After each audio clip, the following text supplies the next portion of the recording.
katulad ng lagi nating sinasabi sa isa't isa tuwing mansari natin, thank you Lord for being the center of our relationship.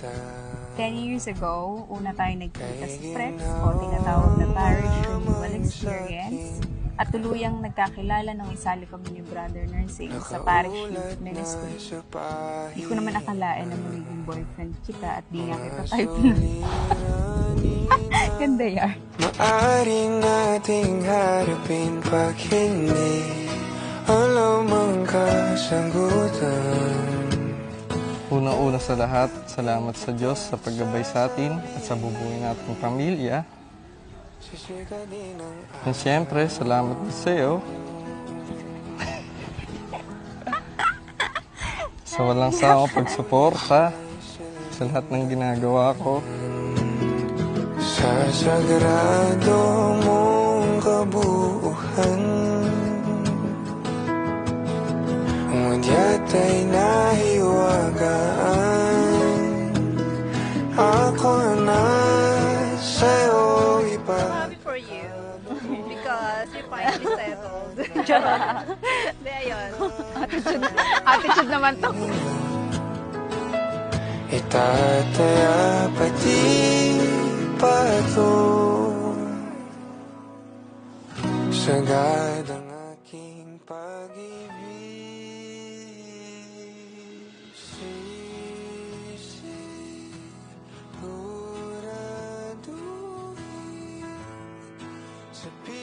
Maramatin mong mapugpos ng pagpapala ang babaeng ito na si Jessalyn upang bilang asawa ni Melvin at bilang ina ng magiging mga anak nila, kanyang maganap ng may pagmamalasakit ang tungkulin sa tahanan.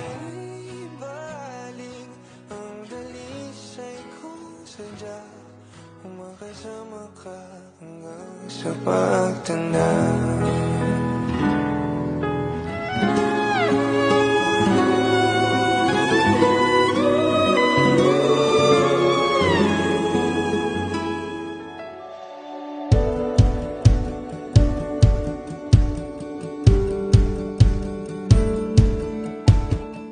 Siyempre, kakasal na si Kuya Bean. Finally. Masaya!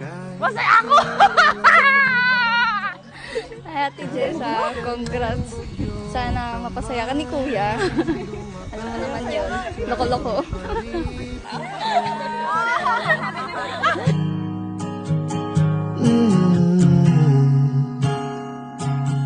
at kung ano Si Melvin bilang partner, bilang boyfriend o bilang asawa, mabait, masipag, saka mapag-alaga. ito lang, di ako lalayo kailan paman, kailan paman. At kahit madalas na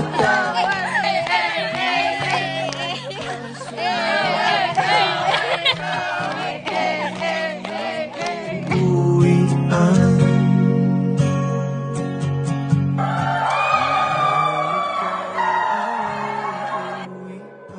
Isa sa mga nagustuhan ko sa kanya lalo nung mga panahong may sakit ako.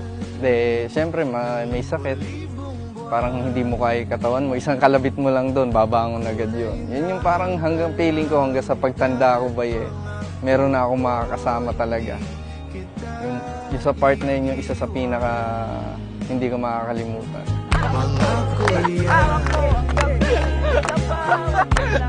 kahit madalas na tayo